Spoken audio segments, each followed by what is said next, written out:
is Node.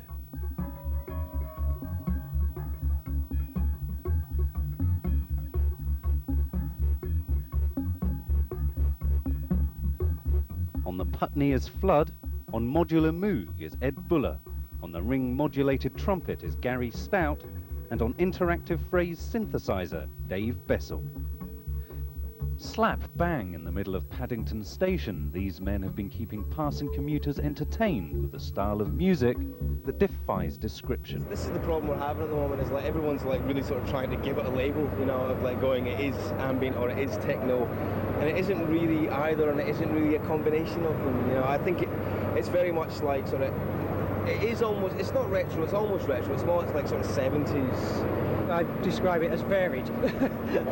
I mean, it's ambient, but it's not just ambient. It's sometimes it's ambient, and sometimes it goes off into quite unexpected areas. Sometimes it takes us by surprise. I mean, really, sometimes you could be playing, and all of a sudden the music will go off somewhere, and you think, how did that happen? Amidst a bank of 1970s analog speakers and keyboards, all connected by hundreds of feet's worth of wiring, these techno wizards have managed to produce a texture of sounds that is out of keeping with the huge amount of hardware involved. A lot of the unnatural sound of electronic music comes because it's locked to a central clock. The timing is controlled by a central clock, and we've done various electronic things to get around that so that it has a more natural feel.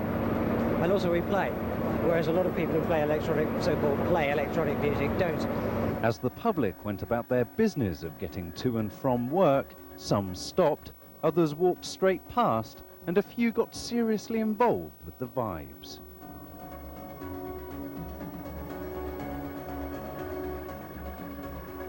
Have they started yet, properly?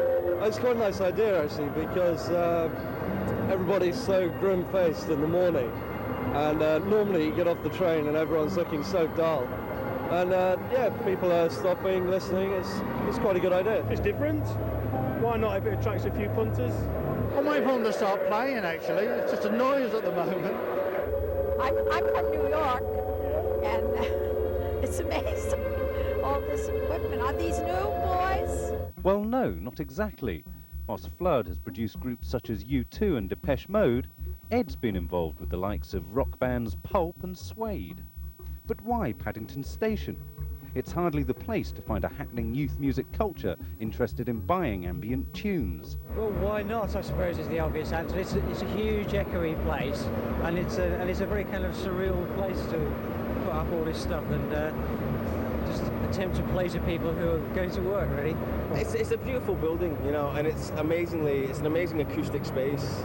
You know, as far as, you know, you hit a note and it just goes for miles everywhere, and if you just listen around you, it's got an incredible sound to it, the whole place. Node have a firm grasp on the countless knobs, switches and buttons involved in their mission to disprove the theory that electronic music is cold, repetitive and unskillful.